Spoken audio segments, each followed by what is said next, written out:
enjoying. Buddha says, Dukkham, Dukkham, Kshanikam, Kshanikam. Everything is going out of your hands. Every moment, all these things are transient. This is the first experience you must have. Generally we get a rude shock and then we realize, oh, it has gone out of my hands. I thought it was a permanent possession with me. Where has it gone? If you care to read Carlyle's Hero and Hero Worship, there he describes the life of Luther, as you know. How he became a Luther.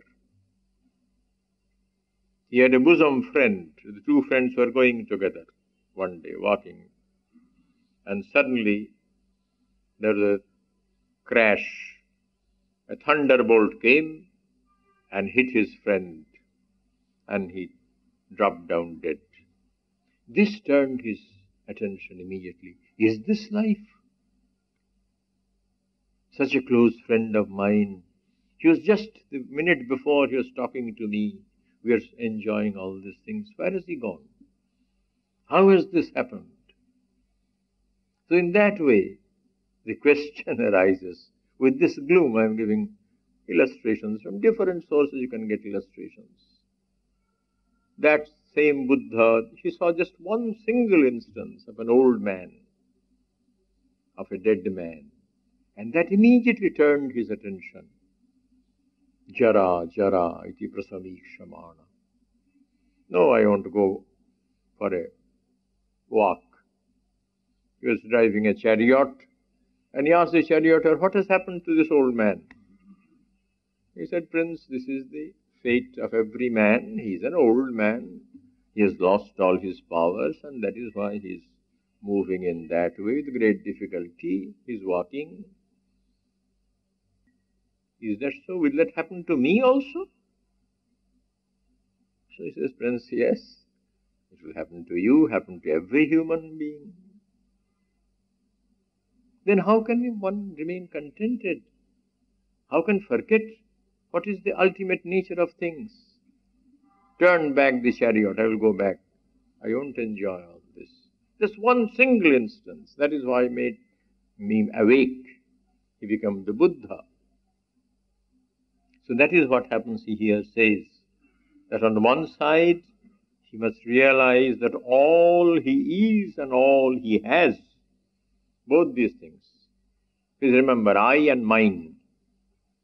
What I call I and what I call mine, all he is and all that he has is nothing.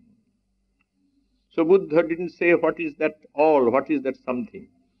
That is why it is called Shunyabad, or call it is Nirvana and all that. We sometimes accuse him that he did not pronounce what is the ultimate reality. He says, why do you bother about that ultimate reality? The ultimate reality is there. Once you can put out this light, once you can realize, I just narrated the experience of Rabindranath. So you must extinguish, that is what he called Nirvana. Nirvana means extinguishing. Extinguishing what?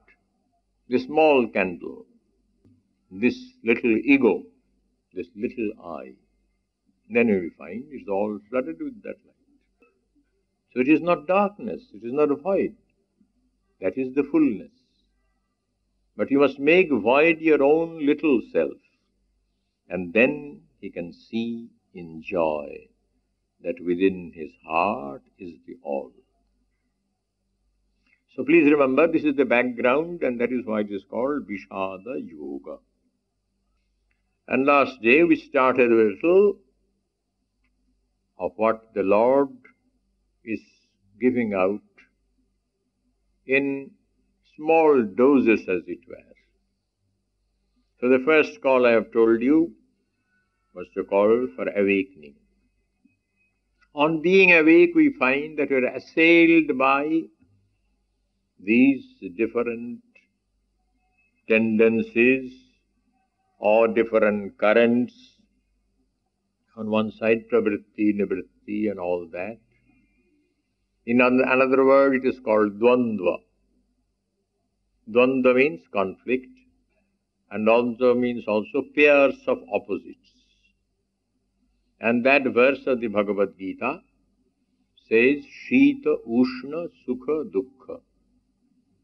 These things are all the time assailing me. And Arjuna is assailed, every human heart is assailed by that. And what is the first prescription? Tang stitikshasva bharata. Don't be impatient. Try to bear that up. When you can bear it up a little, because by being impatient you only create more problems. If you want to get out of this conflict, if you want to get out of this pair of opposites, transcend them, go beyond them, the first step is Tang Stitikshasva Bharata. You must try to become calm. Find those verses immediately after that in the second chapter. Dhirastatra namujjati. This is the one marked characteristic about which the Lord awakens our consciousness. You must become dhira. Who is dhira? Samadukha sukham. Dhiram. So he is samadukha sukha. But here in our case it is always vishama.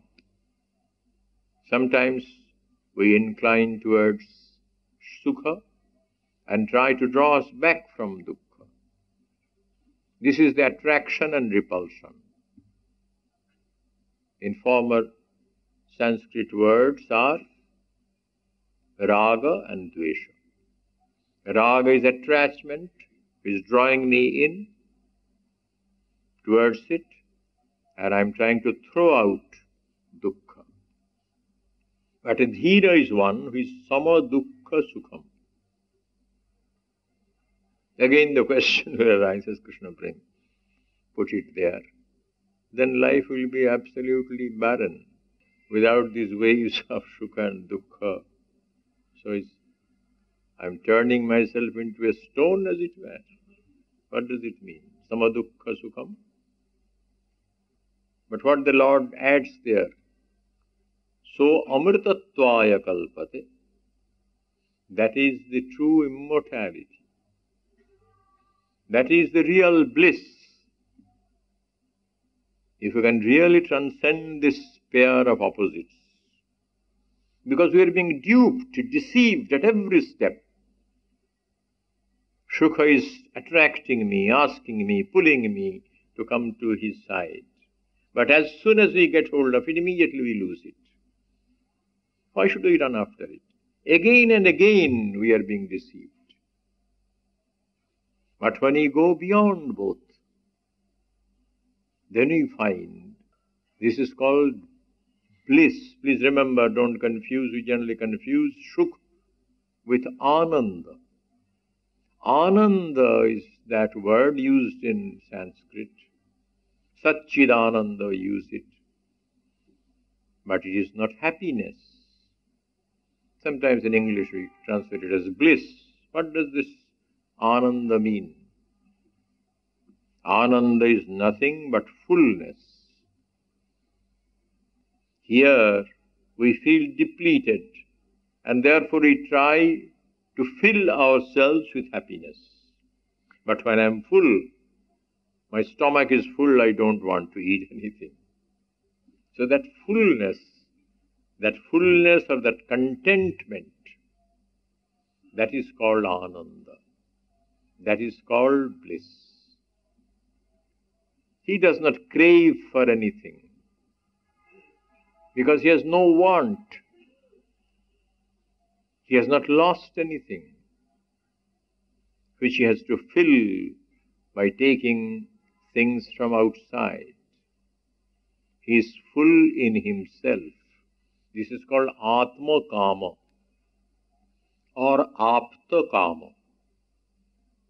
Just now we have heard from Sri Krishna Prem that the desires They are arrayed against me. They are pulling me. I have to fight with them. But here I have no fight with anyone. Let the desires be there. Let them come to me. What does the Bhagavad Gita say at the end of the second chapter?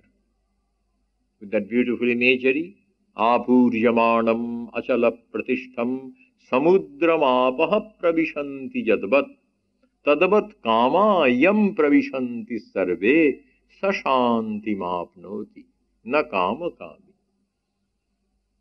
If you can meditate really on this wonderful imagery, I am not trying to close all those streams. Those streams of desire are there. They are rushing forth. They are coming and getting immersed in that ocean. But what is now happening? I am running after those streams, going out. At that time, I am no longer going out. I am remaining in that fullness, which I have just described to you as Ananda, or the delight. And those different streams, small streams of different desires, they're all rushing, they're all coming. They're filling that ocean, getting merged there. Tadvat kama yam pravishanti sarve. They enter into him. He does not go out. Kama pravishanti. And here what is happening? Kama kami. We are desiring those desires. I am not desiring myself. This is the Upanishads, they call it Atma Kama. One who is Atma Kama, he is Apta Kama. Again I will refer to that with which I began the discourse, that when you get the self, you get everything. Jasmini vijñāte sarvamidam vijñātam bhavati. Why does he say that? The Rishi says, Jasmini vijñāte sarvamidam vijñātam bhavati. Tad vijignyasasva tad brahma. Inquire about that, ask about that. What is that ultimate substance on which this entire panorama, this wonderful show has been made out? So that is the true nature of the self. It is an eternal fullness. That eternal fullness, that is why it is called by the term Ananda. And what does the Upanishad say? Try to repeat these things over and over again. The implications of these utterances, wonderful utterances. How do you know that you have got that delight of the self? Anandam brahmano vidvan na vibheti kadachana. Anandam brahmano vidvan na vibheti kutaschana. He does not fear anything. No fear from anything, no fear at any time. I am now very happy. But I have already intention that my happiness will not endure. I will lose it. This is the problem with every human being. This fear is in every human heart. It is haunting us. But when we can transcend this fear, or in psychology, the fear complex. So this fear complex, how you can transcend it? This is the main problem. Go to the West, you find they're rolling in wealth, rolling in all the great enjoyments of life. Still, why they are so much haunted by fear? So much of power, nuclear power, this and that is adding daily to their fear. We may be completely extinguished. We may completely obliterated the entire human species may someday. Why all this fear? Anandam brahmano vidvan na vibheti kadachana. Anandam brahmano vidvan na vibheti kutaschana. What is that fullness? They again say, abhayam vai janaka praptosi. We have forgotten everything about the essential teachings which our great land has given to all of us. Who is a sannyasi? Only he is entitled to be a sannyasi, abhayam dattva. That is the great mantra. He does not fear anything, and nobody has to fear anything from him. Who can give this guarantee? You have no fear from me. I will not harm you. But here, so long as I have a different entity, as an ego, as a self, I will deceive you, I will take a part of your enjoyment. And thereby I cause fear in you. Oh, he has come, he will take my portion. Every one of us is seized with that fear. That somebody will come and deprive me of my share, deprive me of my pleasures. But only sannyasi can give that abhaya. Abhayam dattva. When he takes sannyasa, he has to pronounce this. Yes, nobody has any fear from me. He does not fear anything, and he does not cause any fear to anyone.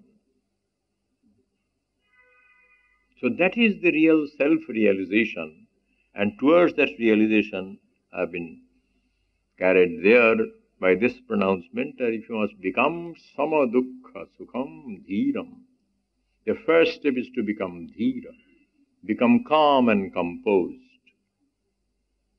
And the first great ideal that is held before our eyes, we will come to that at the end of the second chapter.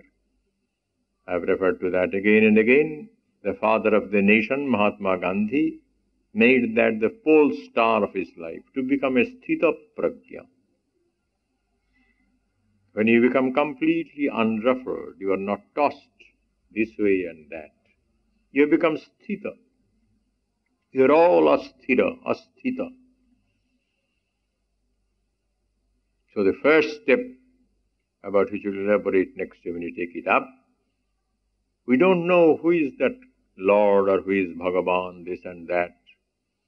It is, many people say, naturally, that is very correct. There is all figment of your imagination. There is no God, nothing. But there is one thing. In every human heart, whether he is a saint, whether he is a sinner, whether he is an educated man, whether he is a completely unlearned man, a very poor man or a rich man, what is that? Buddhi. The Chandi, the Durga, Shaptashati, that also says, Sarvasya buddhi rupena janasya hridi samstite. This is the beam of light that is burning in every human heart. And the Gita, at the very beginning, points out, take refuge in that. Buddhau sharanam anmicha. The Lord gives the first clue. We shall analyze this concept of buddhi. What is that light? That is another thing. But the first command, if you want to get out of this, if you want to become a dhira, take your refuge in buddhi. He does not say mamekam sharanam braja. That is why I am insisting on the movement of the Gita. That will come at the end. Buddhau sharanam anvicha. These things we must all try to find the answers. At one place the Gita Bhagavan says, Uddhared atmanatmanam.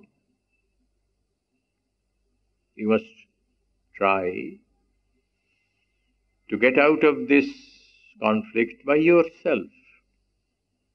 Nobody will help you. Atmaiva jhatmano bandhu, atmaiva ripuratmana. And again the same Gita says, Tesham aham samuddharta mrityu samsara sagara. I will lift you up. So when you can lift me up, why are you asking me that you lift yourself by yourself? You alone can lift yourself out of this morass. You must come out of this conflict. So these steps here we must take recourse to buddhi. Buddhi will help you to get out of this tangle, out of this problem, out of this tension. So let us try to search for that light that is burning in every human heart. As it is, Sarvasya Buddhiru, to that Devi we bow down. And this buddhi can give you swarga, this buddhi can give you apavarga. Swarga apavarga de Devi Narayani Namostute. So in this way, if we go step by step, along with the movement of the Gita, and if there is really darkness, again I will come back with that thing, that dejection, that Visada, then we start the journey. Try to get at least a flickering light. So there is a beam of light there. If you are really in gloom, then you can really search for it, find it, and then the light will grow, as Krishna Prema said, with the splendor of 1,000 suns. So this lamp of the Bhagavad Gita is burning in the midst of the Mahabharata, as we have just recounted in this Mangalacharan, one of the verses. So it is shedding its light in the turmoil, in the great battlefield of Kurukshetra. And the entire episode of the Mahabharata, as you know, centers around the conflict or feud between kinsmen. Both come from the same family, Pandavas and Kauravas.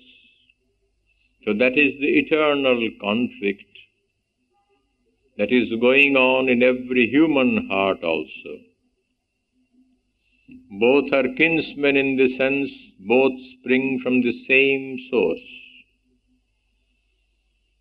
As you find in the Upanishads, one of the Upanishads which we are doing here, that also it teaches that thing, Dvayaha Prajapatya.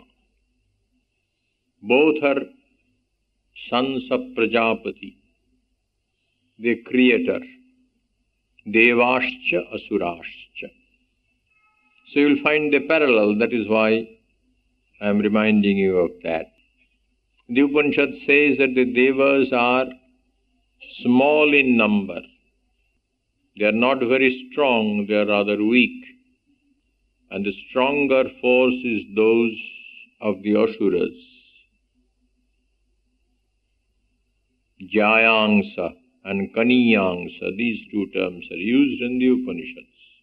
Here also, as you know, the Kurus were more in number, and the Pandavas are only 5.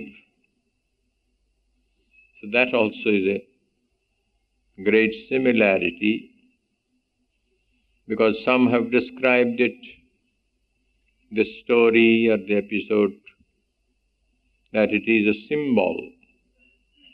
symbol of the two forces that is at work in the world. And last day I stopped with the question that in this conflict, every human heart is torn or pulled from two sides. And naturally there is a tension. So our life is full of tension. And that tension sometimes reaches its highest expression in some moments which we call a crisis. So this crisis also comes in many of our lives when you do not know what to do. I hope the original text of the Bhagavad Gita is with you, and Sri Krishna Prema's commentary may be with some, and some of you may have ordered for the copies. That will help you When you read it by yourself, I shall occasionally refer to that. But again, I will refer you to the first chapter, the setting, to show that there is no use of hearing the Gita or lending our ear to the voice of the Lord if we are asleep. There is no problem for one who is asleep. This asleep means one is completely covered with tamas. Tamas means inertia. This inertia, this tamas, makes us blissfully ignorant of what is happening around us. There is no problem for that man who has no sensitivity, as it were. He is like a dead man. One who is sleeping blissfully, he is like a dead man. So the first call is for awakening, as I told you last time. If you make a string of the different calls of the Lord, where he uses the imperative mood, the first is Klaibyangam Kshudram Hridaya Daurbalyam Tyaktva Uttishta. So the call for the awakening. And then I pose the question to you. This question must arise in every human heart. And then we shall try to find the answer. As soon as you are awake, we are assailed by these different problems or tensions. As I've just told you, there is no problem or tension for one who is blissfully ignorant of all this. But once one is awake, he finds on this field of dharma, dharma kshetre, dharma means duty, the opposing forces of pravritti and nivritti, standing face to face. This is the root conflict. It may take different forms in different lives, in different situations. These terms are used again and again in our ancient shastras. Pravritti lakshano dharma, nivritti lakshano dharma. There are two types of dharma. Pravritti resha bhutanam, nivrittistu mahaphala. Generally, people are all moving along the current of pravritti, and some are being pulled inwards to the line of nivritti. That leads to great results, this nivritti. The words change. We have already done the Kathopanishad here.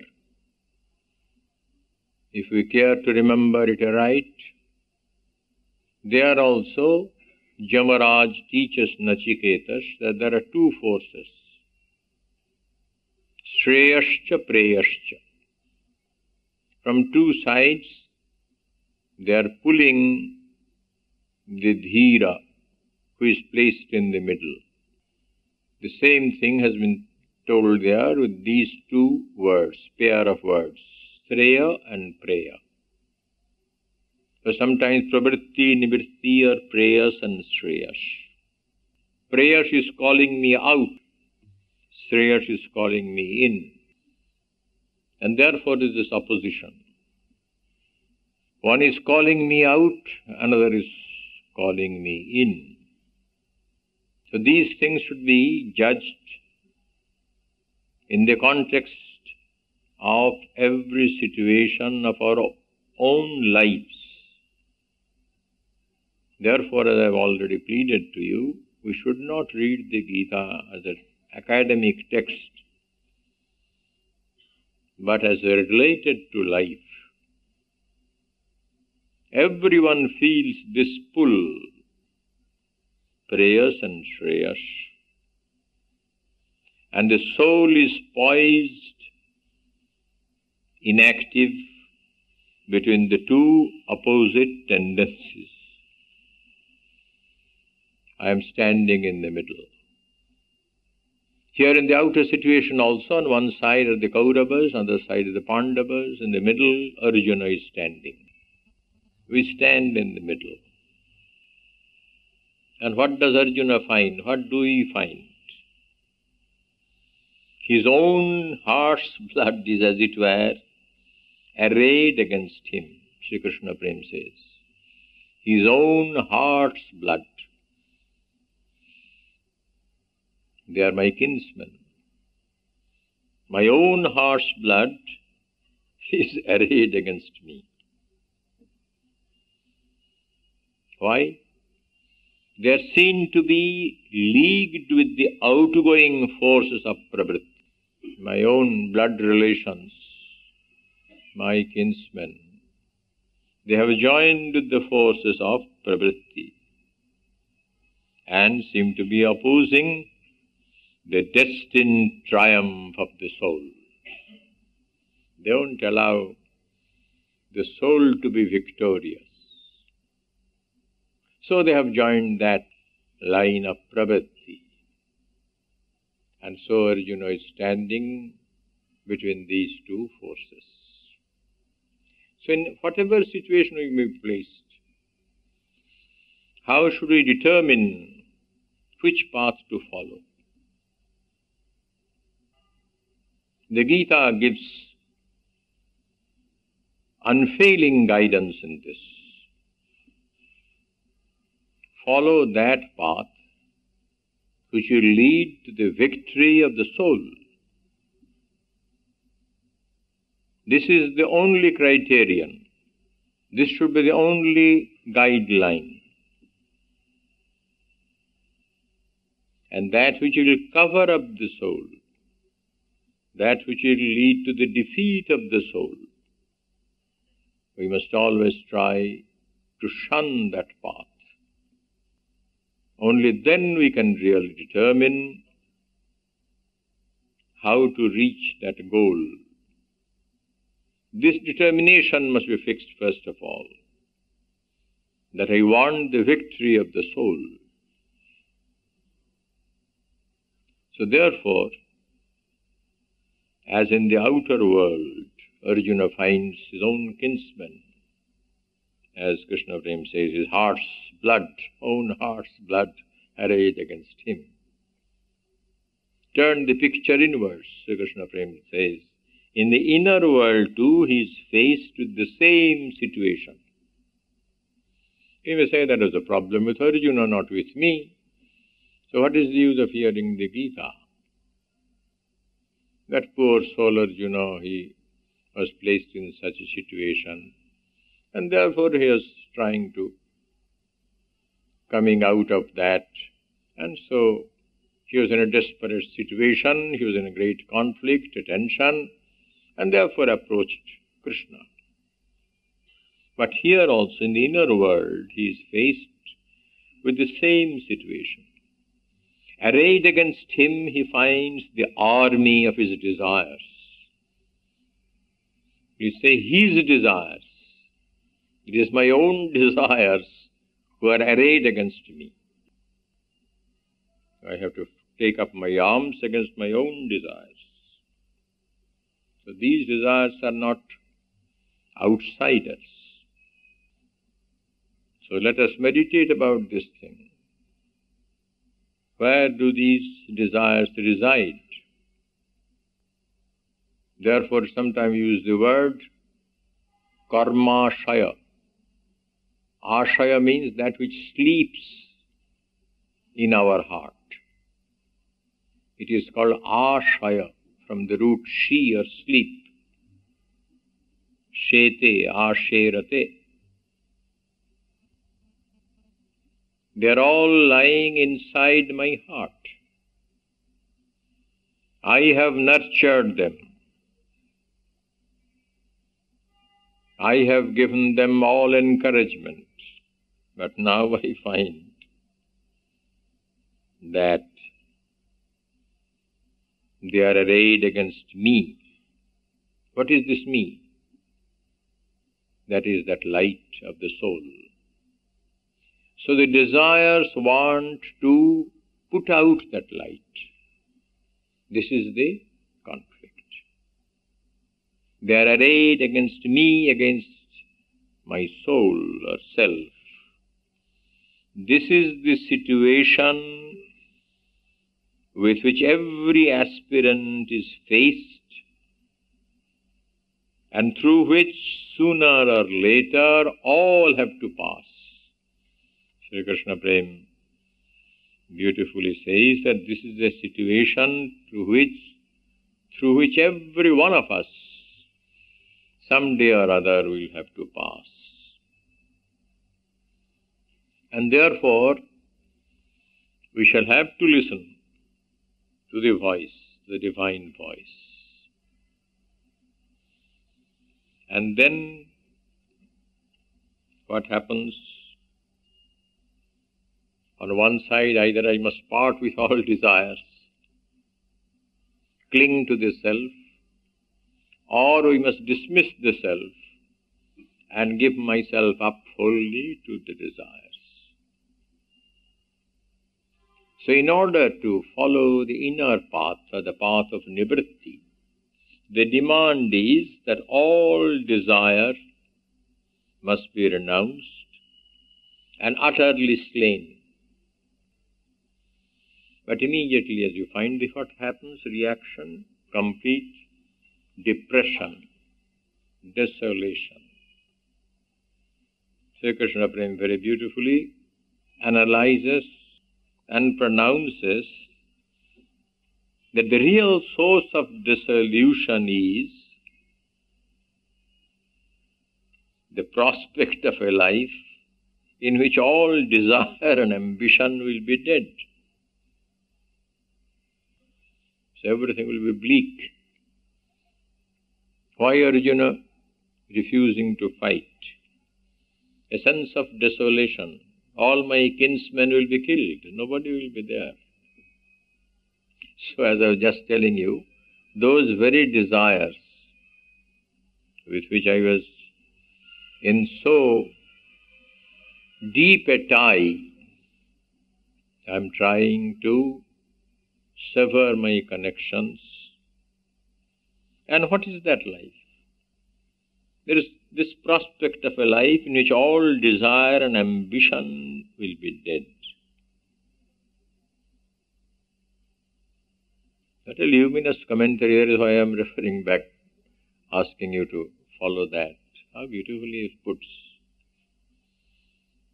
Next he says that not yet has the soul learned that having Krishna, it has all. You find that everything will be desolate. Nobody will be living. All my desires will be dead. All ambitions buried. What is the use of that life? So this despondency, this sense of desolation comes because it has not yet known that having Krishna, you have all. You find the parallel in the Upanishads. Jasmin vigyate sarvamidam vigyatam bhavati. And in this connection, I'll again remind you that sometimes we are charged that Indian people, they have all turned to the self, neglected the world. But they hardly know that in the self resides all the wealth of the world. Because the world is nothing but an expression of the self. It's an outward expression. Where does the world stand without this light of the self or light of the soul? That is why they claim, Jasmin vigyate sarvamidam vigyatam bhavati. Nothing remains unknown. And you know the famous illustrations given. Mrittika itteva satyam. If you know the real thing with which different types of things are constructed. Suvarnam, mrittika. If you know the gold, if you know the earth's material, having known the material, you know all the different things that are constructed out of that material. There are different types of gold ornaments, different types of earthen things. But once you know the upadan, This is called the material cause. The Vedanta always insists upon the upadana drishti. Look out of which it has been constructed. What is the base material? Sometimes it is called the adhishthana, the ashraya, on which it is placed. It is a very shining thing. We are all absorbed in the pattern of the ornament. But from which has this glittering thing has come out? That is nothing but gold. And therefore they say that mrittiketyeva satyam, suvarnamityeva satyam. These are all patterns. These are evanescent things that will come and go. But the gold alone will be there. The earth alone will be there. So similarly here, he beautifully says that the soul is feeling, oh, then I will I will have no interest in the world, lose all interest in the world. What is the use of living? He does not know as yet that having Krishna, it has all. Wonderful expressions he makes.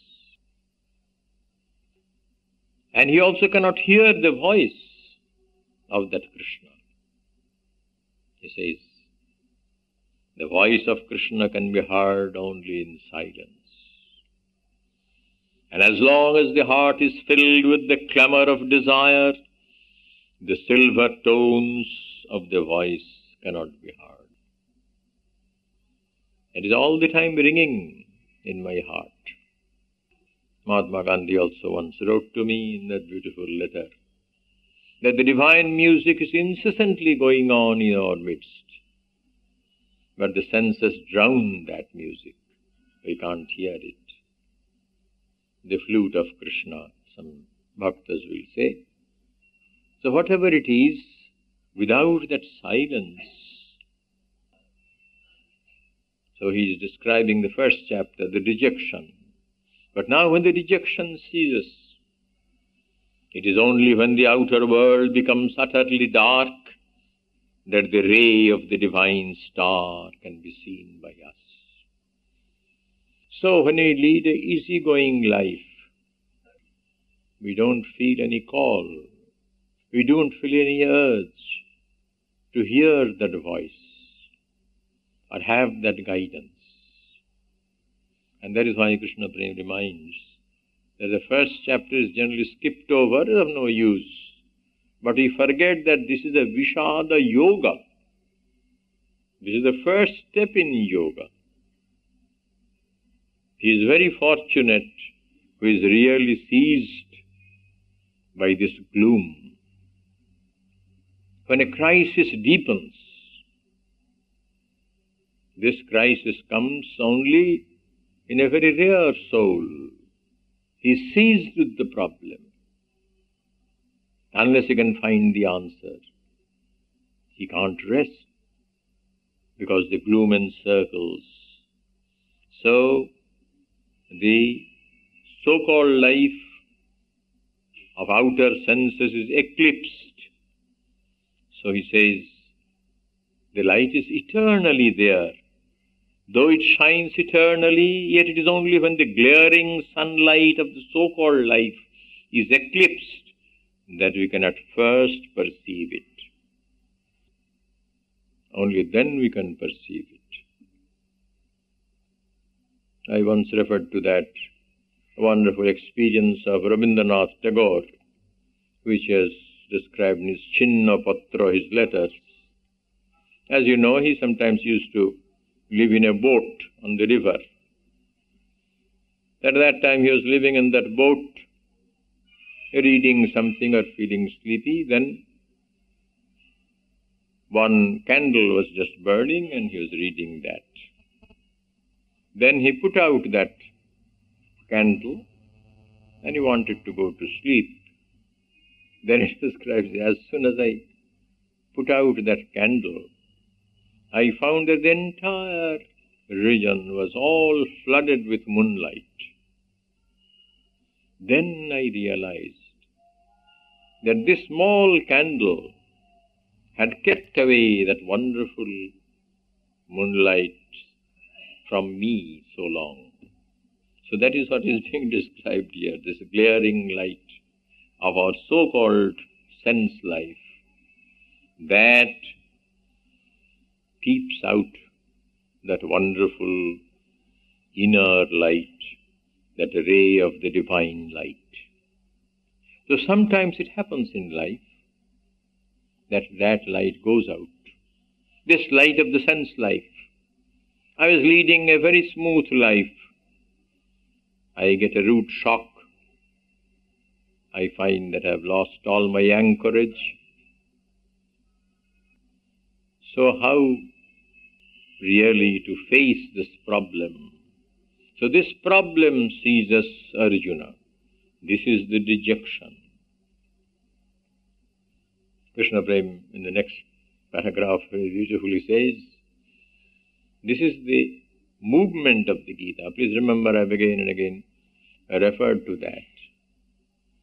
It is all gloom in the first chapter. From the second chapter, we find first the ray of the divine star, as he calls it. Then he says, later, the star will shine with such a light that if the splendor of 1,000 suns were to blaze out together in the sky, that might resemble the glory of that Mahatma. Jadi bhasadrishi sasyad bhasastasya mahatmana. He is referring to that. That we will get in the 11th chapter. So this light will be such a blazing light. It will have the splendor of 1,000 suns. So we have to follow the movement of the Gita, how the light grows and ultimately reaches this zenith in the 11th chapter, where 1,000 suns were to blaze out together.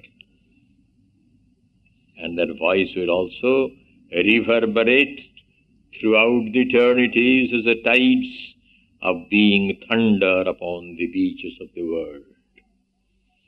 Now I faintly hear, even don't hear at all that voice. I don't see that light, but there will come a time if we really follow the movement. But now what has happened? But the time for those glories is not yet. You are on the first step now. It's faintly a twinkling. That faint twinkling is going on, and therefore, at the end of this first chapter, he says, the aspirant must enter the valley of gloom. This is a must, please remember. Without this gloom, the journey doesn't start. Everyone must enter this valley of gloom. What does this mean? Must close his eyes and ears to the light and laughter of life. How beautiful is the language. Light and laughter, we are all, as you call, completely immersed in that. We think that this will go on, we'll always enjoy life. So the sense of enjoyment, this is called prayers. This is the pleasantries of life. Unless you have a distaste for these pleasantries, this is called ihamutra phalabhoga viraga. Without this viraga, without this detachment, you don't really become attached to the divine. So this detachment, the sense, must close his eyes and ears to the light and laughter of life, and must realize in sorrow that all that he is and all that he has is nothing, before he can see and know in joy that within his heart is the all. So on two sides, one side is nothing, and the other side is the all, with a capital A. The first is void. There is no use repeating scripture after scripture or reading this and that, or going through this experience or that. If we really care to probe into the great teachings of all the great souls, you find the same thing. The Buddha, he only concentrated on this. Only one aspect, if you can really get hold of that. He told us that all is nothing. Shunyam, shunyam.